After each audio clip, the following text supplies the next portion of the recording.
শয়তান একটা মানুষকে দেখলে ভয়ে রাস্তা পরিবর্তন করে নেয়। কে সেই মানুষ এবং আপনিও কি সেই মানুষ হতে পারবেন? শেষ পর্যন্ত দেখুন। আসসালামু আলাইকুম ওয়া রাহমাতুল্লাহ। আমরা সবসময় শয়তানকে ভয় পাই, কিন্তু জানেন কি শয়তানও ভয় পায়? হ্যাঁ, শয়তানেরও ভয় আছে। এমন মানুষ আছে যাদের দেখলে শয়তান কাঁপতে শুরু করে। রাসূল সাল্লাল্লাহু আলাইহি ওয়াসাল্লাম বলেছেন, ওমর রাদিয়াল্লাহু আনহু যে রাস্তায় হাঁটেন শয়তান সেই রাস্তা ছেড়ে দেয়। সহিহ বুখারীতে এসেছে, রাসূল সাল্লাল্লাহু আলাইহি ওয়াসাল্লাম বলেছেন, হে ওমর, শয়তান তোমাকে দেখলে রাস্তা পরিবর্তন করে নেয়। কেন? কারণ তার ঈমান ছিল পাহাড়ের মতো শক্ত। কিন্তু শুধু ওমর রাদিয়াল্লাহু আনহু নন, আপনিও শয়তানকে ভয় দেখাতে পারবেন। কিভাবে? প্রথমত, নিয়মিত আয়াতুল কুরসি পড়ুন। রাসূল সাল্লাল্লাহু আলাইহি ওয়াসাল্লাম বলেছেন, যে রাতে ঘুমানোর আগে আয়াতুল কুরসি পড়ে সকাল পর্যন্ত আল্লাহর ফেরেশতা তাকে রক্ষা করে। শয়তান তার ধারে কাছে আসতে পারে না। সহিহ বুখারী।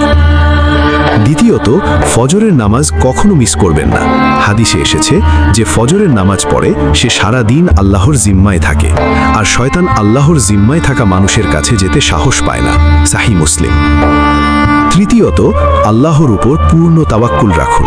কোরআনে আল্লাহ বলেছেন, আমার বান্দাদের উপর তোমার কোনো ক্ষমতা নেই। মানে যে আল্লাহর বান্দা, শয়তান তার কিছুই করতে পারে না।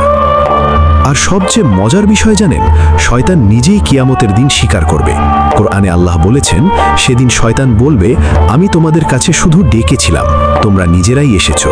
আমার কোনো শক্তি ছিল না তোমাদের জোর করার। সূরা ইব্রাহিম 22। শুনেছেন, শয়তান আসলে দুর্বল, সে শুধু ডাকতে পারে। কিন্তু আপনি যদি আল্লাহর দিকে মুখ করেন, শয়তান কিছুই করতে পারবে না। তাই আজ থেকে 3টা কাজ করুন। রাতে ঘুমানোর আগে আয়াতুল কুরসি পড়ুন, ফজরের নামাজ কখনো মিস করবেন না, এবং আল্লাহর উপর পূর্ণ ভরসা রাখুন। এই 3টা কাজ করলে শয়তান আপনাকে দেখে ভয়ে পালাবে। আপনিও হতে পারবেন সেই মানুষ যাকে শয়তান ভয় পায়।